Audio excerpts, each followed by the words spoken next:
The two main reasons why you haven't landed that healthcare assistant job or support worker job that you're searching for are: number one, the way you structure your CV. Sometimes you don't structure your CV properly to fit in the information that the employer would want to work with, and because of that, you never get called. So I have made a video, one of my videos up there. You can watch it if you would like, where I address writing a CV to meet the UK standard. And the second one is lack of preparation for your interview. So that's why I'm making this video, to address the interview questions and give some model answers to some of the questions that usually comes out, whether you're going for a support worker role or you're going for care assistant. The interview question usually comes out almost the same. So if you are interested, kindly stick around and make sure you watch this video to the end, as you're going to learn a lot from this video. And after this time, you would be able to tackle your interview questions, and your search for job will go seamless. Hello guys, welcome to my channel once again. In case you're tuning in for the first time, my name is Stephen Ojo, and on this channel I deal with all things migrating abroad, study and settling abroad. I diversify my content to meet the need of my viewers or my potential viewers. So please kindly subscribe to this channel for travel and educative content. Like, comment and share to friends.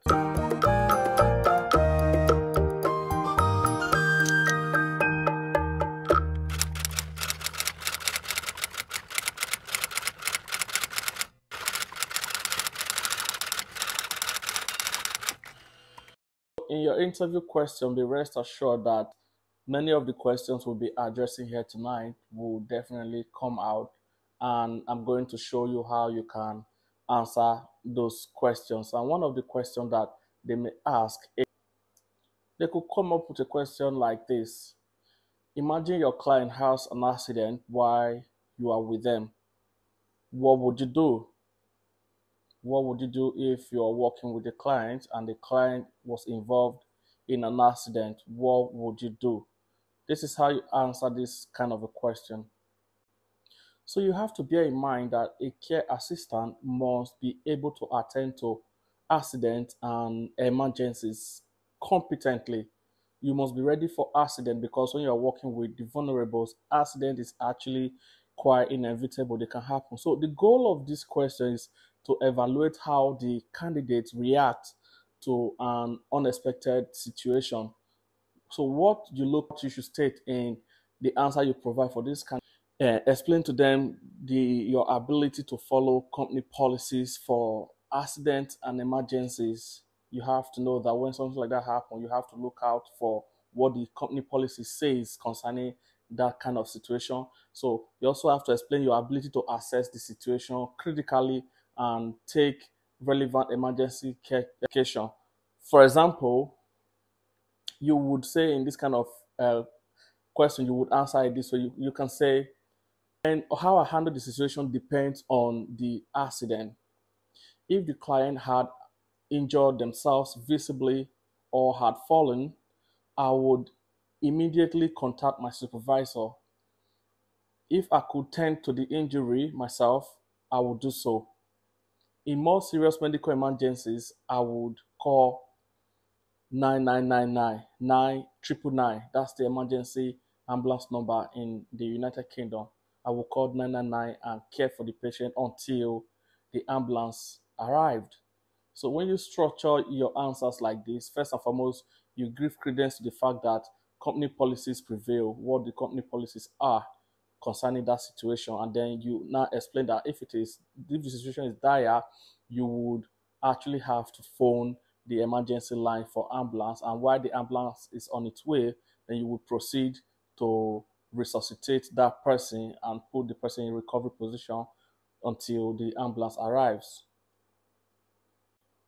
So another question that they might ask you is, you notice a regular client is behaving strangely. How do you handle the situation when you come into the flat and your client is behaving differently from the way they usually behave? How do you handle that kind of a situation? So a care assistant must be aware or understand minor changes in a client's behavior or mood.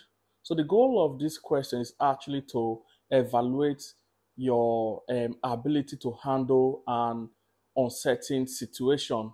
So that you have to explain that you have the ability to detect changes in client behavior, mood, or habits.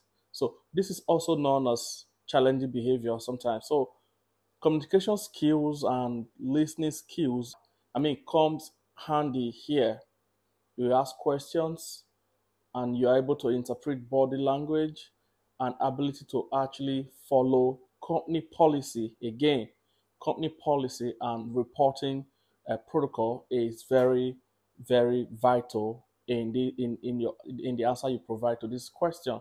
So the model answer I would give to this kind of a question myself is I would state, when I observe a client acting oddly, I would engage with them more to make an assessment. I would ask probing questions to determine if something had gone wrong or if something happened to them that had made them unhappy, or if they are upset about something. So if I can't identify any healthcare concern, I will make a note of it in my records and let my supervisor know of it. So you make a note of it and you leave them alone. You must not force your service on any of the person you care for. So depending on what the company policy says, but it is important that you would have to ask them questions to assess if they have been abused or neglected by the previous staff, or whatever it is generally that is wrong with them. It could be environmental, maybe they are hot, they are too cold, and all of that. When you observe all of this, then if you're not able to get any healthcare concern, then you record that and leave them alone and report this to your supervisor. So another question you could be asked is, what process do you follow to maintain dignity when performing personal care routines? What process, how do you maintain dignity of human person, of your clients? How do you protect their dignity? So as a care assistant, you must perform various tasks, including house chores sometimes, moving and handling, and personal care. So the question is actually aiming to evaluate your approach to maintaining dignity, keeping them safe from embarrassment during personal care, like having a shower in the bathroom. How I would answer this kind of question, I would state that when completing personal care routines, I always involve the client by asking questions and letting them be in control as much as they safely could.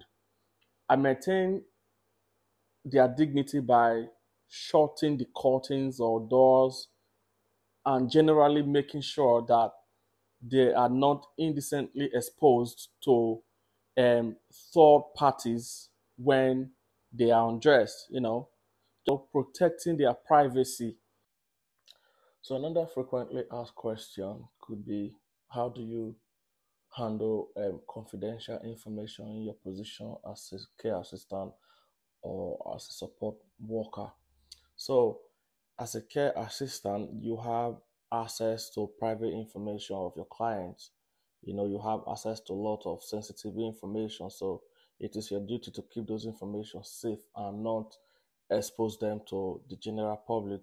So, the goal of this question is actually to evaluate your ability to handle confidential information appropriately. These are the kind of things that should be in an answer you provide to this sort of question. You have to, state that you have to understand the ability to keep confidential information private.